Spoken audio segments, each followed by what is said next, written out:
Laplace transformation में अगली heading डाल देना, change of scale property. Change of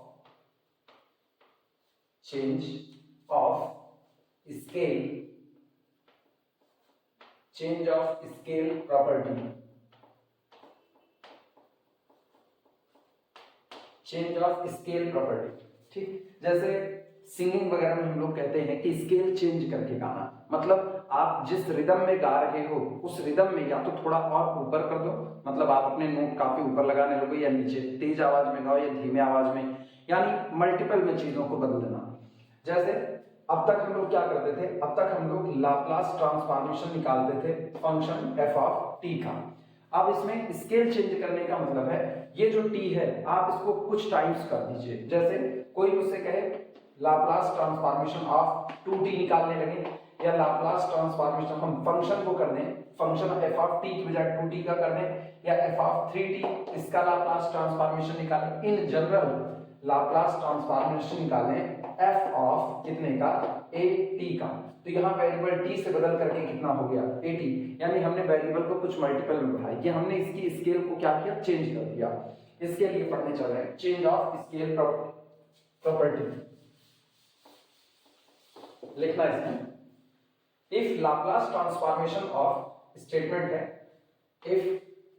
Laplace transformation of function F of T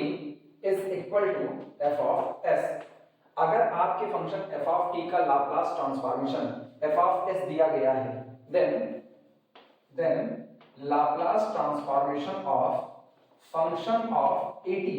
scale को change करने पर बना हुआ जो नया फंक्शन है एफ ऑफ ए टी, इसका लाप्लास ट्रांसफॉर्मेशन कुछ और नहीं, सीधे होगा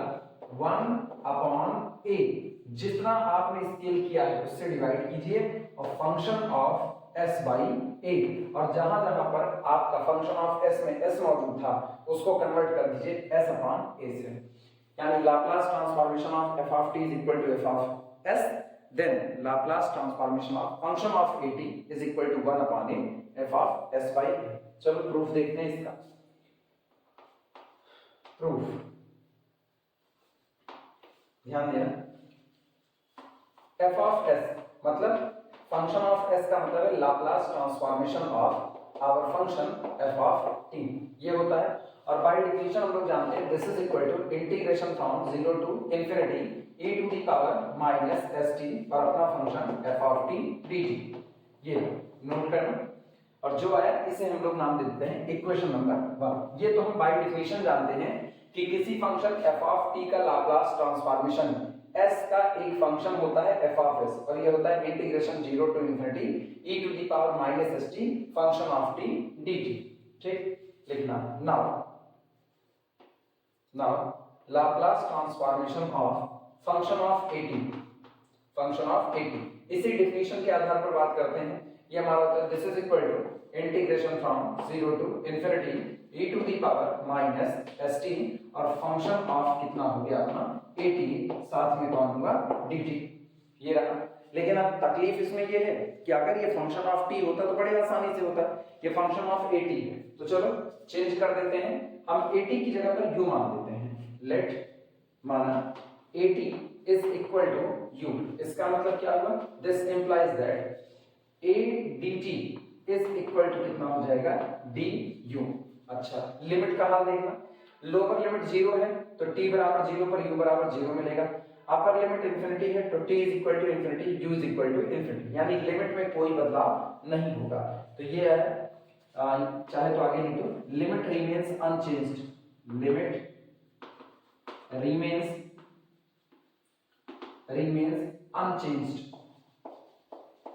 अनचेंज्ड, लिमिट में कोई भी बदलाव नहीं होगा। तो ये बना कितना, सो इसलिए Laplace transformation of function of a t is equal to integration from 0 to infinity, limit में कोई बदलाव नहीं, e to the power minus s, लेकिन t की जगह पर क्या होगा, t की जगह पर u अपॉन a, तो ये हो गया u अपॉन a, ये रहा। और फिर function of u f of u, और dt की जगह पर बोले कितना होगा, dt की जगह पर 1 अपॉन a du, तो 1 अपॉन a ये कितना हुआ अपने पास du हुआ। यानी हम इसको लिख सकते हैं दिस इंप्लाइज दैट या this is equal to 1 upon a को बाहर निकाल लिया, इंटीग्रेशन फ्रॉम 0 टू कितना हो गया इन्फिनिटी। अच्छा e टू दी पावर, ध्यान देना e टू दी पावर ये जो लिखा गया है माइनस एस बाई ए कर देते हैं, माइनस एस अपॉन ए, ठीक, और u, और ये हो गया function f of u D you. लेकिन अब ध्यान देना,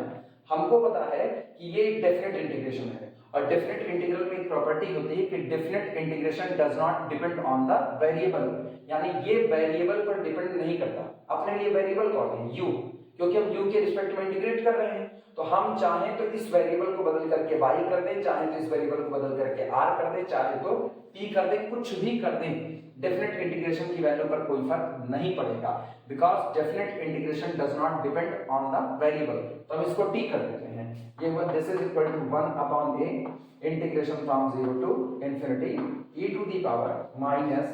s अपॉन a, और ये हो गया t f ऑफ t, साथ में कौन होगा dt, ये रहा। अच्छा अब एक चीज गौर करना, डेफिनेशन में आना, अगर लिखा रहता है integration 0 to infinity e to the power minus s t function of t d t, तो ये बनता है f of s,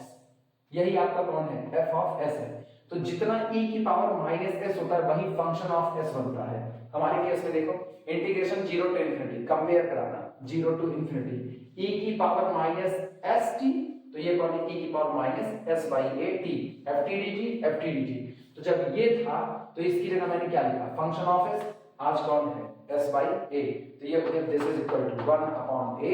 function of s by a। लो वैल्यू आ गई, देयरफॉर इसलिए Laplace transformation of function of at is equal to 1 upon a, और Laplace transform function of s by a। Note कर लेना, तुरंत इसके न्यूमेरिकल उठाते हैं।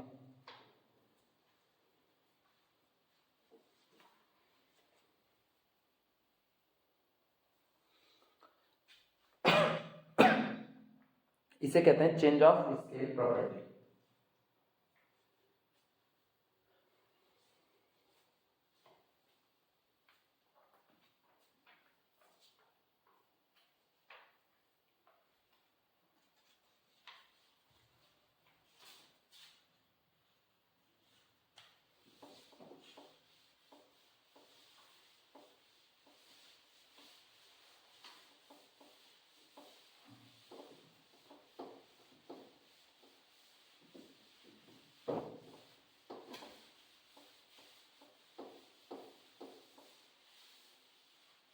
चलो न्यूमेरिकल देखते हैं तुरंत,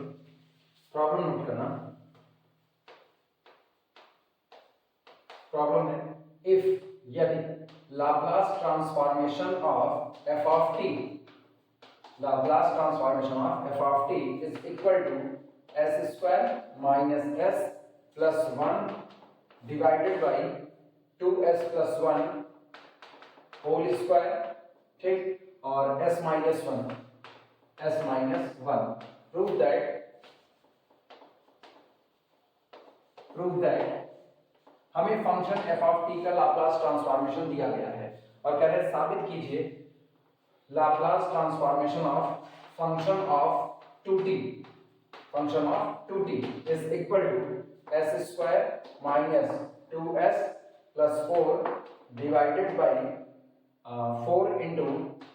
s प्लस 1 होल स्क्वायर और इंटू s माइनस 2, ये साबित करना है। चलो शुरुआत करते हैं। सॉल्यूशन सीधे लिखना, by change of scale property, या ऐसे लिख दो given that Laplace transformation of function of t is equal to, ये दिया गया है s square minus s plus 1 divided by 2s plus 1 whole square into s minus 1, यानी ये आपका है फंक्शन ऑफ s। आप लिखना by change of scale property, bye change of by change of scale property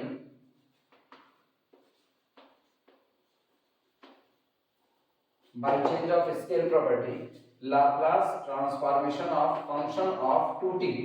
is equal to, ये होता है 1/a यानी 1/2 और फंक्शन ऑफ s by 2 ये रहा। तो दिस इज इक्वल टू, रख दो वैल्यू,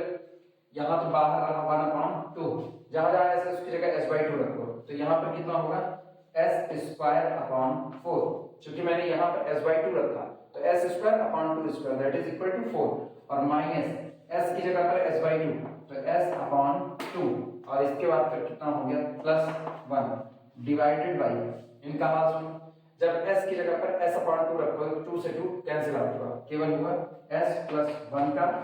होल स्क्वायर। अच्छा बगल वाले में देखना, s की जगह पर s by 2 तो कितना होगा ये s by 2 तो 2 1 के 2 s-2/2 तो ये हो गया s-2 कितना 2। बस इनको सिंपलीफाई कर लो, आंसर आ गया।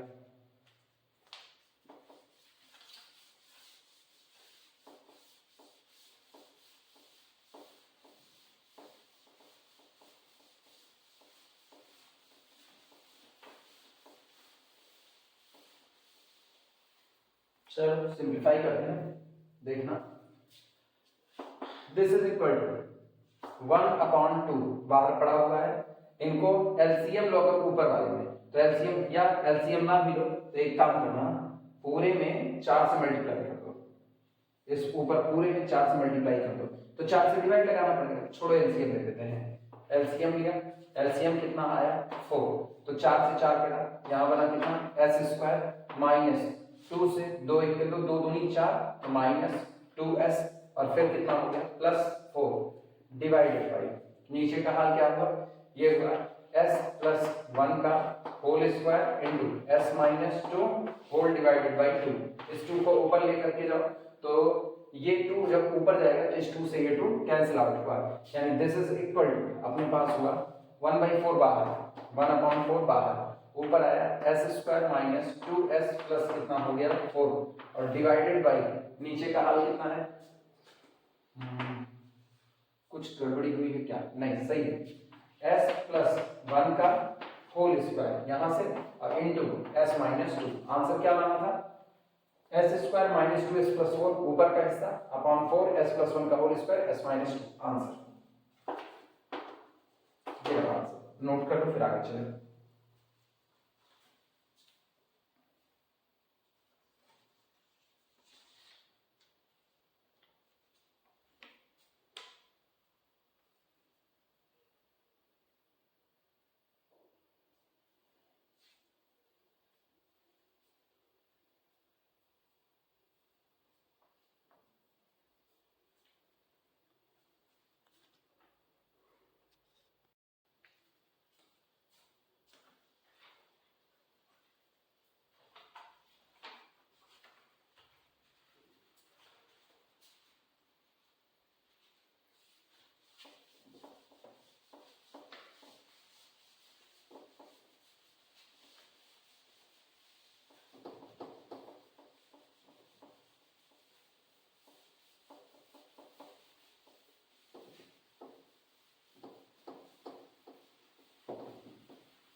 चलो नेक्स्ट न्यूमेरिकल देखना,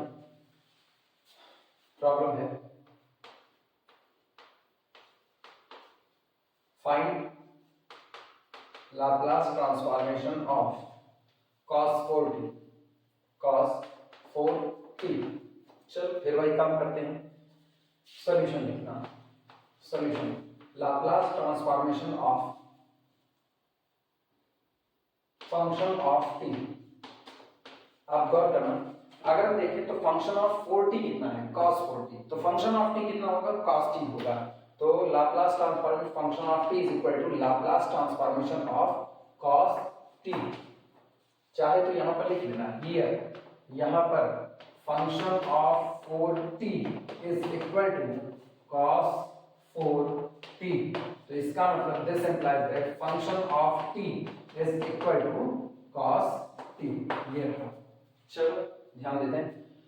तो Laplace transformation of f of t is equal to Laplace transformation of cos t, और हम लोग जानते हैं या एक ठीक सही, दिस इज इक्वल टू, इसको हम लोग लिख सकते हैं Laplace transformation of cos t s upon s square plus कितना हो गया 1 स्क्वायर, ये होता है। तो therefore by change of scale property, bye change of scale property, by change of scale property, Laplace transformation of function of 4t is equal to, ये आपका कितना होगा, इसको f of s मान is equal to 1 upon 4 और function of s upon कितना हो गया 4। अब जहां जहां पर s है उसकी जगह पर s by 4 रख दो, देखो कितना आएगा, this is equal to 1 upon 4 और s की जगह पर s by 4 रखे तो ये हो गया s अपॉन 4 डिवाइडेड बाय, इनका हाल बोलो, ये हो गया अपने पास s स्क्वायर अपॉन 4 चौक 16 16 और प्लस कितना हो गया 1, सिंपलीफाई कर लो, दिस इज इक्वल टू, वो तो रहा s by 4 और ये 16 ऊपर चला गया, तो 4 के 4 4 चौक 16 और इस 4 से ये 4 कैंसिल आउट हुआ। फिर से वापस देखना, हम लिख दे रहे पूरा पूरा 1 अपॉन 4, इस 1 अपॉन 4 को बाहर निकाल दिया 1 by 4, ये 16 ऊपर आया तो इनटू कितना हो गया 16, ठीक, और ऊपर कितना बचा, ऊपर बचा s अपॉन नीचे का हिस्सा s स्क्वायर प्लस कितना हुआ 4 स्क्वायर, मतलब s स्क्वायर प्लस 16 स्क्वायर यानी 4 स्क्वायर, ये इससे कैंसिल आउट हुआ, this is equal to s upon s square plus कितना 4 स्क्वायर। आंसर नोट कर लो, शर्त लगा देना कि s ग्रेटर देन 0 होना चाहिए।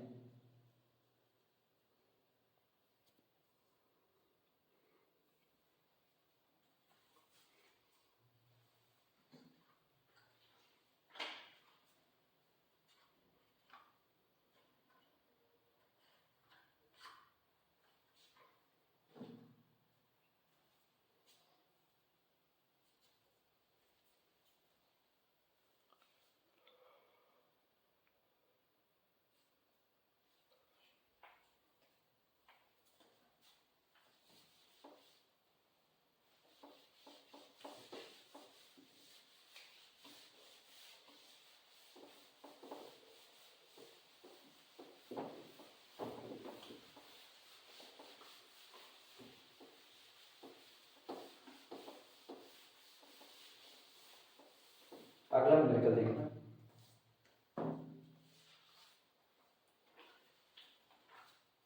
प्रॉब्लम है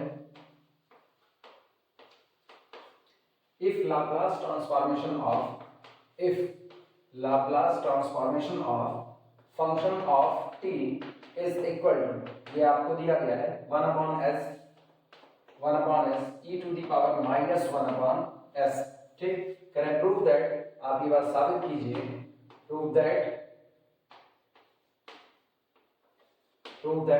Laplace transformation of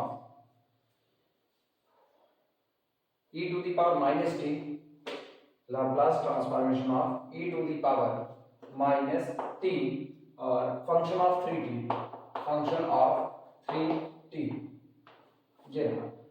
ये आपको दिखाना है, this is equal to e to the power minus 3 upon s plus 1 divided by s plus 1 divided by s plus 1। Note करो, न्यूमेरिकल शुरू करें।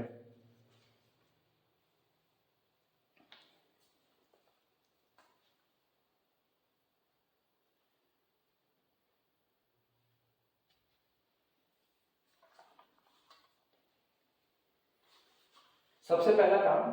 हम function of function of 3t इसको निकालेंगे।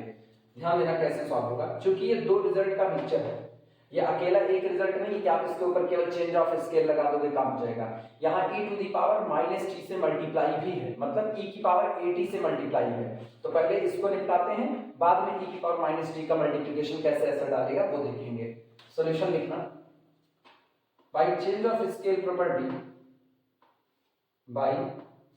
change of scale property by change of scale property, Laplace transformation of function of 3t is equal to 1 upon 3 और function of s upon 3, यानी this is equal to 1 upon 3 function of s upon 3। ये रहा आपका function of s, इसमें जहां जहां s है उसकी जगह 1 upon 3 कर दीजिए,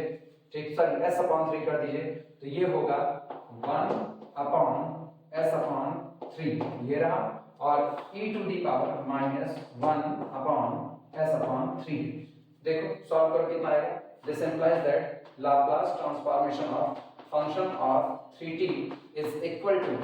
सिंपलीफाई करें तो ये 3 ऊपर गया, 3 से 3 कैंसिल आउट हुआ, और इनका हाल देखो क्या हुआ, इनका हाल हुआ e to the power minus 3 ऊपर गया 3 अपॉन कितना s, और डिवाइडेड बाय कितना होगा आपके पास s रहा, क्योंकि 3 से 3 कट गया। अब e की पावर माइनस t का मल्टीप्लाई करते हैं, therefore Laplace transformation of e to the power minus t और function of 3t is equal to, अच्छा ये पूरा इसको हम मान लेते हैं this is our function of f of s, इनको मान लेते हैं, तो ये कितना होगा, this is f of s plus 1, यानी जहां जहां पर s है उसकी जगह पर कितना कर दें, e की माइनस 1 इंटू t से मल्टीप्लाई है, तो ये होता क्या है कि e की पावर 80 फंक्शन ऑफ t। अगर आपको इसका लाप्लास ट्रांसफॉर्मेशन निकालना है तो हम लोग पीछे फार्मूला पढ़ चुके हैं, ये होता है फंक्शन ऑफ s माइनस कितना a, लेकिन जब आप माइनस माइनस करोगे तो कितना हो जाएगा प्लस, तो आप केवल एक काम करो, जहां जहां s है उसकी जगह पर s प्लस 1 कर दो, तो जब s की जगह s प्लस 1 करेंगे तो ध्यान दो ये क्या बनेगा, this is equal to e to the power minus 3 upon s की जगह पर s प्लस 1 करो, तो s प्लस 1 डिवाइडेड बाय, यहां पर भी कितना हो जाएगा आपका s प्लस 1, और शायद यही आंसर था, e to the power minus 3 upon s plus 1 upon s plus 1 answer, note कर लो।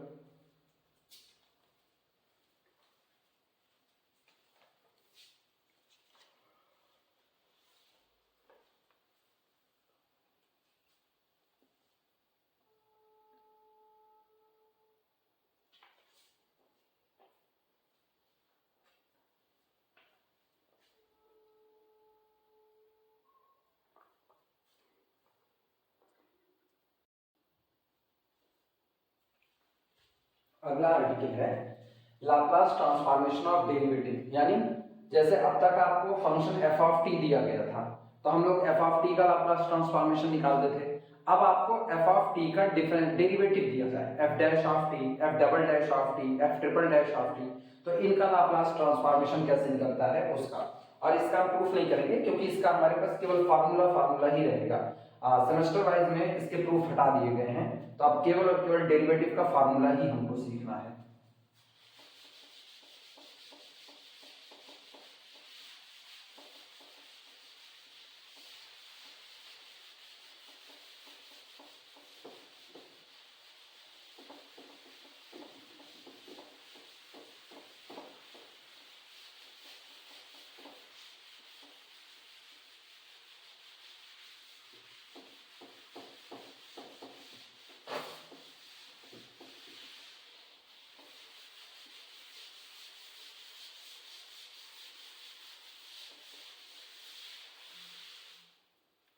चल हेडिंग डाल देना, Laplace transform of derivatives, Laplace transform, Laplace transform of derivatives,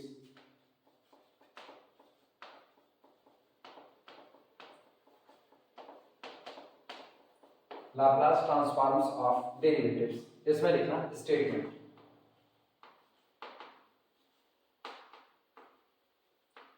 statement लिखना है इसमें, इफ f ऑफ t,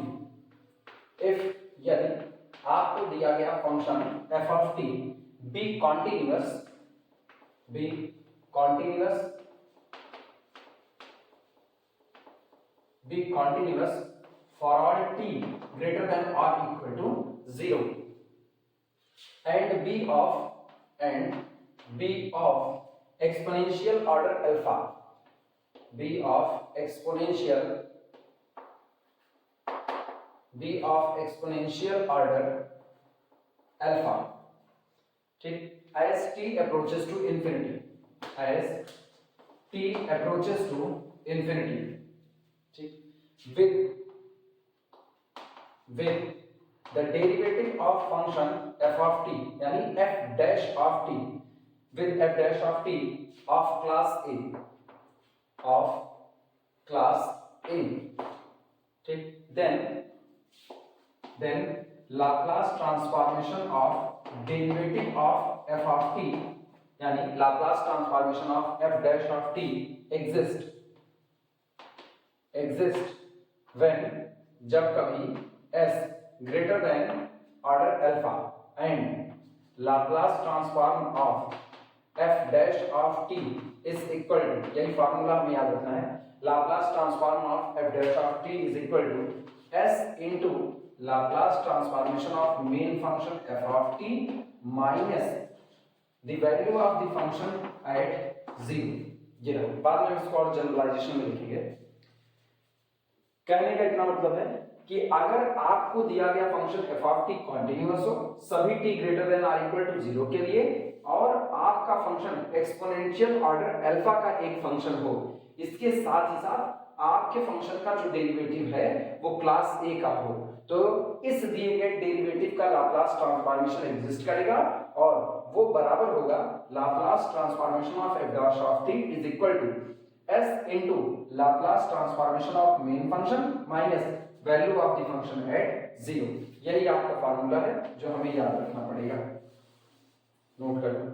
शर्त यही है कि आपका function f of t continuous होना चाहिए, एक्सपोनेंशियल ऑर्डर अल्फा का फंक्शन होना चाहिए और आपका जो डेरिवेटिव आ रहा है वो क्लास ए का होना चाहिए। अगर ऐसा है तो डेरिवेटिव का लाप्लास ट्रांसफॉर्मेशन एग्जिस्ट करेगा।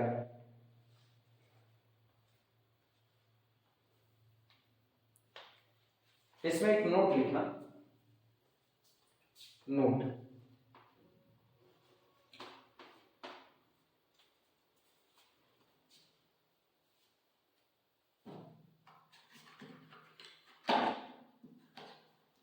नोट है कि कहा यह जा रहा है कि हमारा फंक्शन जो f ऑफ t है वो t ग्रेटर देन और इक्वल टू 0 के लिए कॉन्टिन्यूअस बना रहना चाहिए। अगर ऐसा हो जाए कि t बराबर 0 पर आपका फंक्शन कॉन्टिन्यूअस ना हो, जैसे जो t की वैल्यू है वो इधर चल रही है, ये रहा, t ग्रेटर देन और इक्वल टू 0 होना चाहिए। तो अगर आपका t 0 से या 0 से बड़े के लिए, ये आपका पूरा का पूरा डोमेन है और आपका फंक्शन f ऑफ t इसी डोमेन में डिफाइंड है। कहा जा रहा है कि अगर मेरा फंक्शन 0 पर डिसकंटीन्यूअस हो जाए तो क्या हो, मान लो फंक्शन f ऑफ t 0 पर डिसकंटीन्यूअस हो, तो अब चूंकि डोमेन आपका किधर है, राइट साइड में है, लेफ्ट साइड में कोई आपका डोमेन नहीं है, तो यानी हम 0 की तरफ अप्रोच अगर करें तो किधर से करेंगे, राइट साइड से, यानी आपकी right hand limit 0 plus exist करनी चाहिए। तो कहते हैं कि अगर आपका f ऑफ t 0 पर डिसकंटीन्यूअस हो जाए, कंटीन्यूअस ना रहे, तो ऐसे में इसकी राइट हैंड लिमिट मौजूद हो तो भी आप इसका लाप्लास ट्रांसफॉर्मेशन निकाल सकते हो। अच्छा, इसी तरीके से मान लो इस डोमेन में फंक्शन कंटीन्यूअस नहीं है बल्कि किसी पॉइंट पर a पर आपका फंक्शन डिसकंटीन्यूअस हो गया। अगर आपका फंक्शन डिसकंटीन्यूअस हो गया तब पर भी आप अपने फंक्शन के डेरिवेटिव का एक लाप्लास ट्रांसफॉर्मेशन निकाल सकते हो, लेकिन शर्त ये है कि आपके पास राइट हैंड लिमिट और left hand limit at point A पर मौजूद होनी चाहिए। नोट में लिखना इस बात को। कहा जा रहा है if function f of t is not continuous,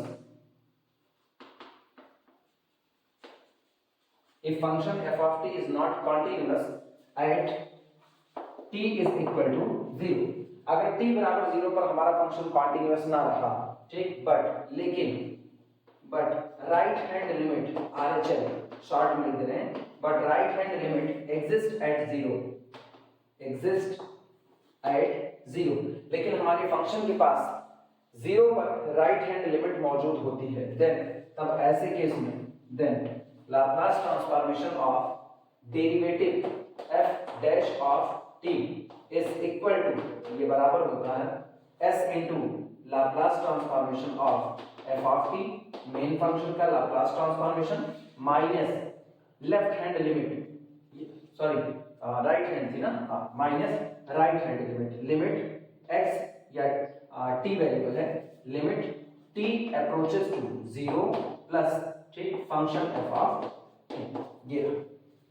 s into Laplace transformation of f of t, इसमें से राइट हैंड लिमिट को सब्ट्रैक्ट कर दीजिए, जो आएगा वही आपके डेरिवेटिव का लाप्लास ट्रांसफॉर्मेशन होगा, नोट कर लो।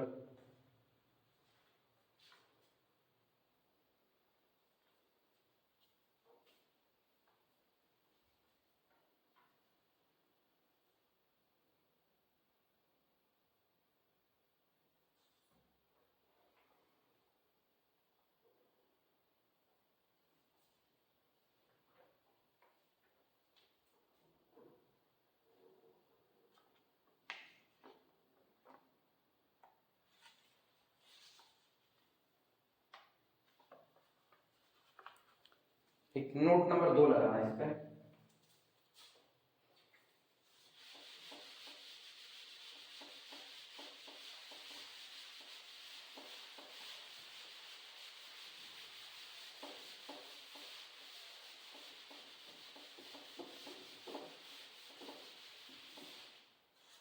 सेकेंड नोट इसमें लिखना।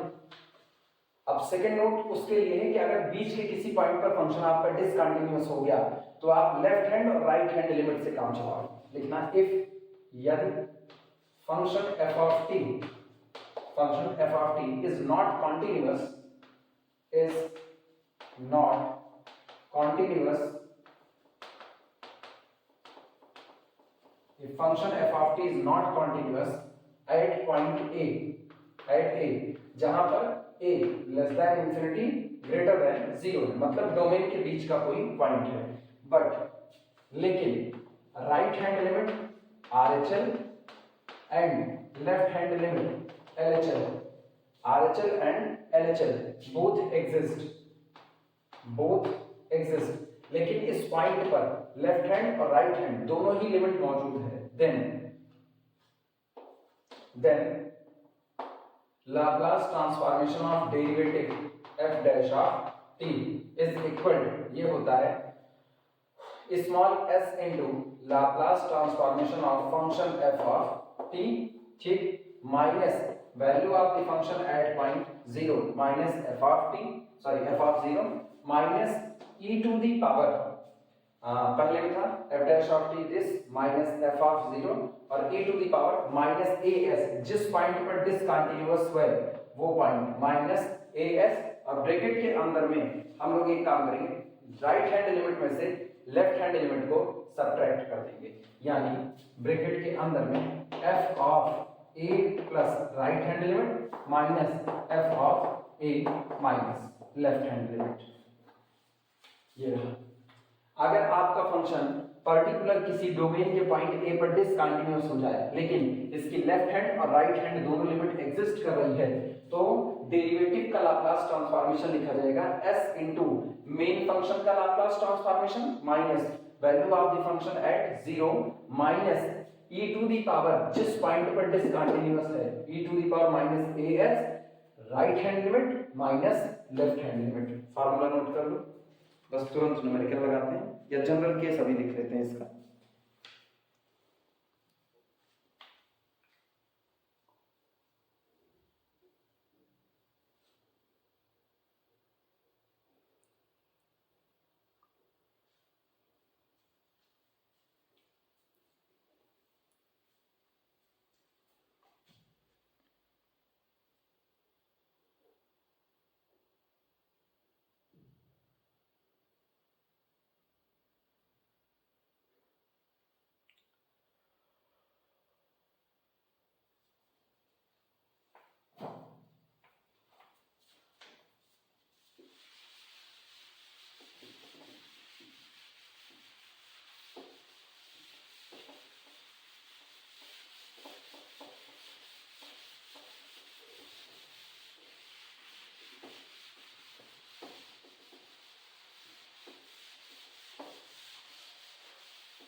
जनरल केस लिखना,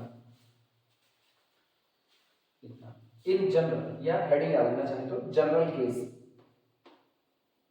जनरल केस। अच्छा, अब तक हमने क्या किया? अब तक हमने केवल और केवल फर्स्ट डेरिवेटिव का ही लाप्लास ट्रांसफॉर्मेशन निकाला। ऐसा भी हो सकता है कि हमको double derivative f double dash of t का लाप्लास ट्रांसफॉर्मेशन निकालने को कह दे, f triple dash of t का कह दे, तो अब हम nth डेरिवेटिव के लाप्लास ट्रांसफॉर्मेशन का फार्मूला लिख लेते हैं। लिखना जनरल केस में, लेट, माना let function f of t, function f of t and f dash of t comma f double dash of t up to so on n minus 1th derivative of function t। आपका main function, उसका पहला derivative, उसका दूसरा derivative और आपके function का n minus 1th derivative, ये सभी के सभी B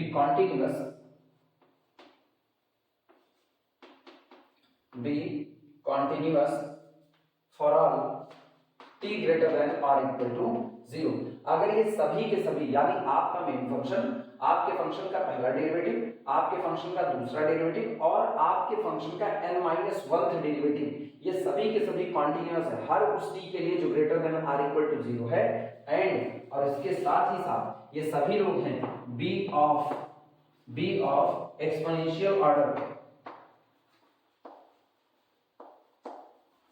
b of exponential order, b of exponential order alpha as t approaches to infinity, ठीक, and if the nth derivative of our function f n of t, ये हमारे function का nth derivative, मतलब function को n बार differentiate करने पर मिला हुआ डेरिवेटिव, ठीक, is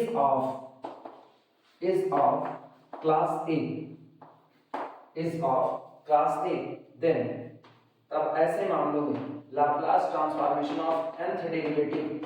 of function f of t exist, ठीक, when s greater than alpha, and अब ऐसे मामलों में s greater than alpha होने पर हमारे फंक्शन के nth डेरिवेटिव का लाप्लास ट्रांसफॉर्मेशन एग्जिस्ट करेगा, और इसके साथ ही साथ ये होगा Laplace transformation of nth derivative of function t is equal to, ये होता है s to the power n Laplace transformation of main function f of t minus s to the power n minus 1 value of the function at 0 minus s to the power n minus 2,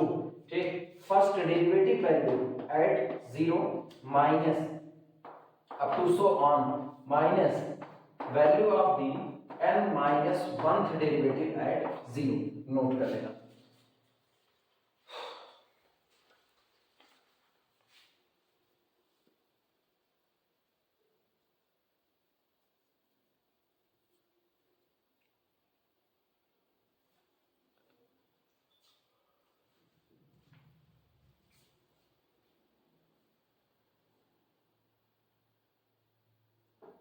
तुरंत हम लोग इस पर numerical लेंगे, इसी बात।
चल problem देखना,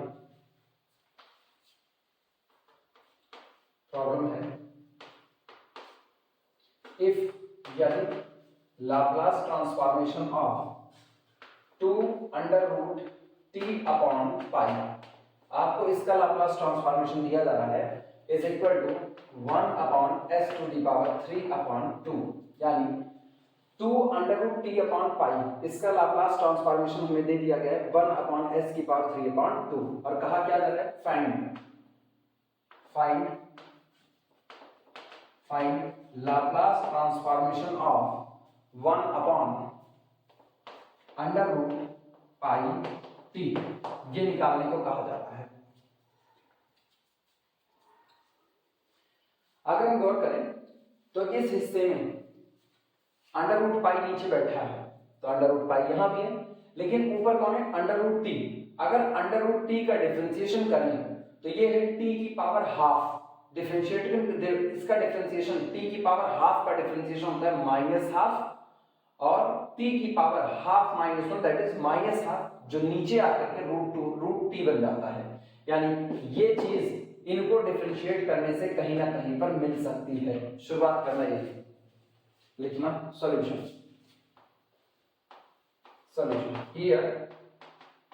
यहां पर फंक्शन ऑफ टी देखो क्या दिया गया है। Here function of T is equal to ये 2 अंडर रूट टी अपॉन कितना हो गया पाई, या हम इसको लिख सकते हैं this implies that f of T is equal to 2 upon under root pi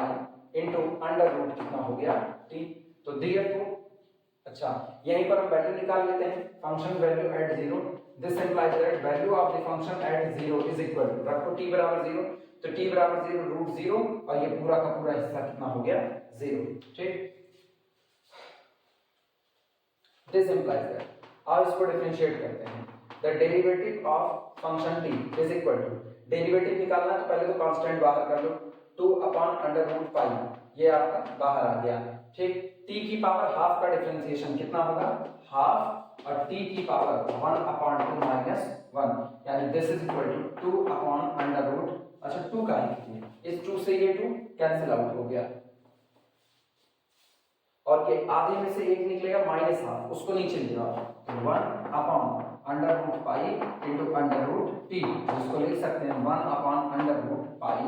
t, ये रहा। तो f डैश ऑफ t कुछ और नहीं 1 upon under root pi t है। बस इसी से पुराने वाली प्रॉपर्टी का इस्तेमाल कर लो जो अभी हम लोग पढ़े हुए हैं डेरिवेटिव की। therefore इसलिए Laplace transformation of f dash of t is equal to, अगर याद हो तो s into Laplace transformation of main function f of t minus the value of the function at point 0,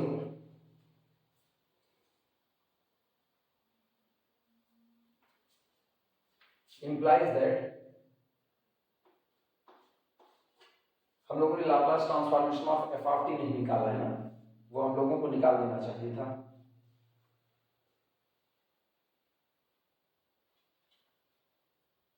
खैर Laplace transformation of function of t तो आपको दिया ही गया है, कोई दिक्कत नहीं। This implies that Laplace transformation of f dash of t is equal to कितना होगा s into Laplace transformation of f of t, किसको माने थे ये रहा 2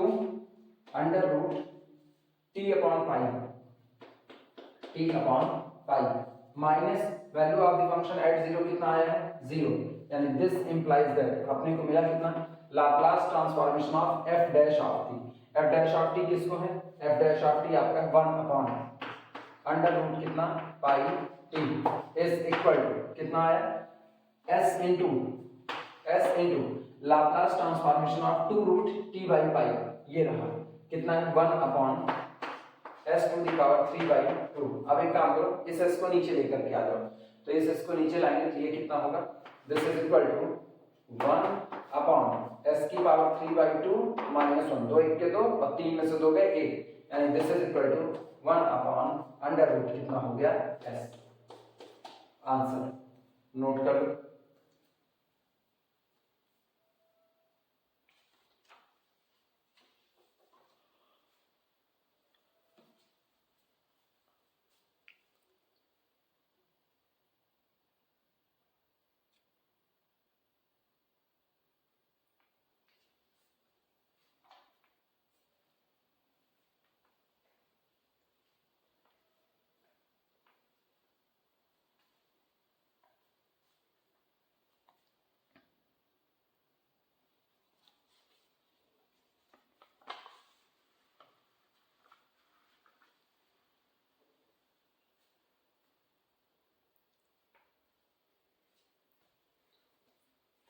अगला लेक्चर देखते हैं इसका।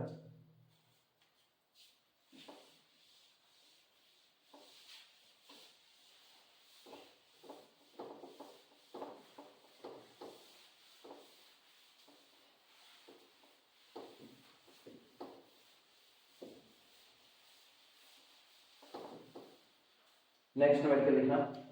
प्रॉब्लम है if Laplace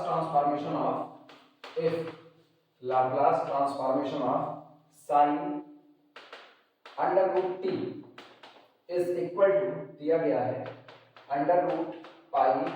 upon 2 into s to the power 3 by 2 और e to the power minus 1 upon 4 s, ये आपको sin under root t का लाप्लास ट्रांसफॉर्मेशन दिया गया है। कह रहे हैं फाइंड, प्राप्त कीजिए, find Laplace transformation of cos under root t upon under root t, ये इसका लाप्लास ट्रांसफॉर्मेशन निकालना है। फिर वही काम, सबसे पहले फंक्शन ऑफ t पर निकालना हो, सॉल्यूशन देखना। फंक्शन ऑफ t जो दिया गया है तो हमारे पास कितना है, तो हमारे पास है sin अंडर रूट t। नकल ये कहती है कि ये cos है और sin का डिफरेंशिएशन करने पर cos आता है। ये नीचे वाले के बारे में मत सोचना कि बटे अंडर रूट t है, वो सब छोड़े रखो, बाद में देखा जाएगा। पहला नजर में यही आता है कि ये sin और ये cos है और sin को डिफरेंशिएट करके cos बनता है। इसको डिफरेंशिएट कर डालो, t के रिस्पेक्ट में डिफरेंशिएट करो, तो this implies that f dash of t is equal to, सुनो ध्यान से, जब t के लिए करो पहले कौन टकराएगा sin, और sin का डिफरेंशिएशन कितना, cos अंडर रूट t आया। अब सुनो चेन रूल से, अब अंडर रूट t का डिफरेंशिएशन, अंडर रूट t यानी t की पावर हाफ का डिफरेंशिएशन कितना होगा, 1/2 और t की पावर हाफ माइनस 1, यानी this is equal to cos under root t 1/2 बाहर, अच्छा half minus 1 that is minus half, तो अपॉन कितना आ गया अंडर रूट t। लो आप कुछ लिखने लगा कि f ऑफ t अगर sin अंडर रूट t है तो f dash of t 1/2 cos root t upon root t हो जाता है, नोट कर लो।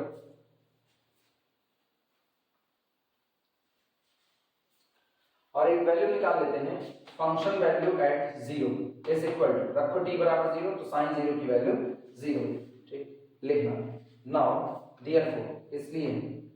Laplace transformation of f dash of t is equal to कितना होता है,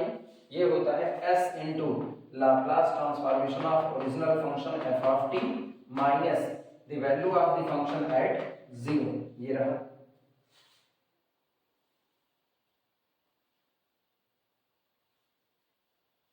चलो रखो value,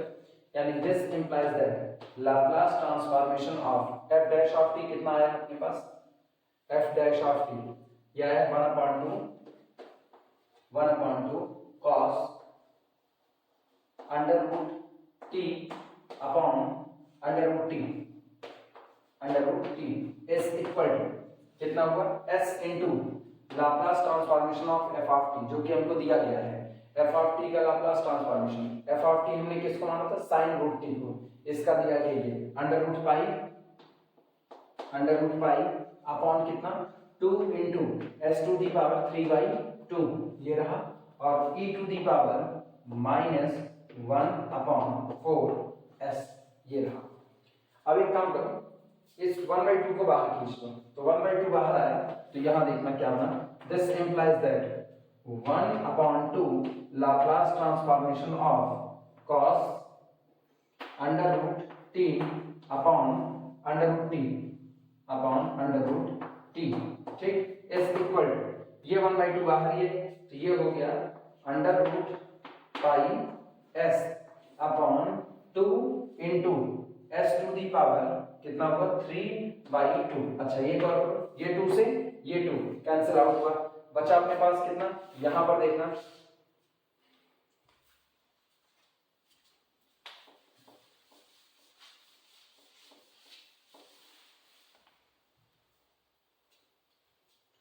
this is equal to, दिमाग लगाओ, ये हो गया अंडर रूट पाई, ठीक, अपॉन ये s की पावर 1 है, नीचे लाओ -1, 3/2 -1, तो 3/2 -1 करोगे तो कितना आएगा, 1/2 आएगा। तो s टू दी पावर 1/2 यानी that is equal to under root pi upon कितना हो गया s। नोट कर लो, या केवल अंडररूट पाई अपॉन s की 1/2 रहने दो, बस इतना ही है। नोट करो आंसर। e की पावर कहीं हम लोग छोड़ते आ रहे हैं ना, e की पावर वाला देखो उससे को भूल ही गए। ये रहा s into root pi to s की power this e to the power -1/4s, ये था। तो हाँ इसको छोड़ दिए हैं, तो e to the power -1/4s ये हर जगह पर बरकरार रहेगा। अब तो सब सही है, यहाँ पे लिख दो e to the power -1/4s, ये छूट गया था, इस हिस्से को ध्यान रखना। ये रूट पाई अपॉन दिस के चक्कर में e की पावर -1/4s छूट गया था, उसको आगे बना देना e to the power -1/4s। Answer note करो।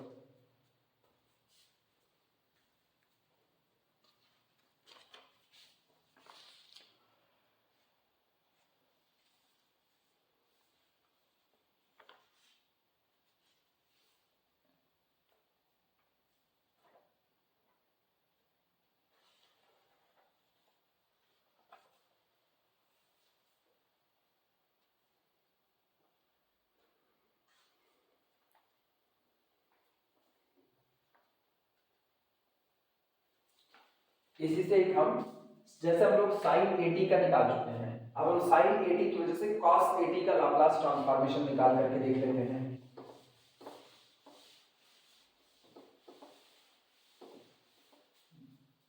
चलो ध्यान देना, प्रॉब्लम है, प्रॉब्लम इफ यदि Laplace transformation of sin 80, Laplace transformation of sin 80 is equal to a upon s square plus a square, ये दिया गया है। फाइंड, प्राप्त कीजिए, find Laplace transformation of cos 80। ध्यान देना, सॉल्यूशन अब सीधे सीधे पता है cos का डिफरेंशिएशन सॉरी sin का डिफरेंशिएशन cos होता है, तो सीधे f of t is equal to अपने पास कितना है sin 80,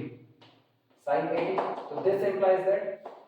f of 0 हमारे पास कितना होगा 0 एक बार, और दूसरा f dash of t कितना होगा f dash of, पहले sin का डिफरेंशिएशन cos 80 और फिर 80 का डिफरेंशिएशन a, ये निकल कर क्या है a into cos 80। तो now Laplace transformation of f dash of t यानी Laplace transformation of a cos 80 is equal to, formula apply करो, कितना होता है s into Laplace transformation of main function f of t minus value of the function at point 0।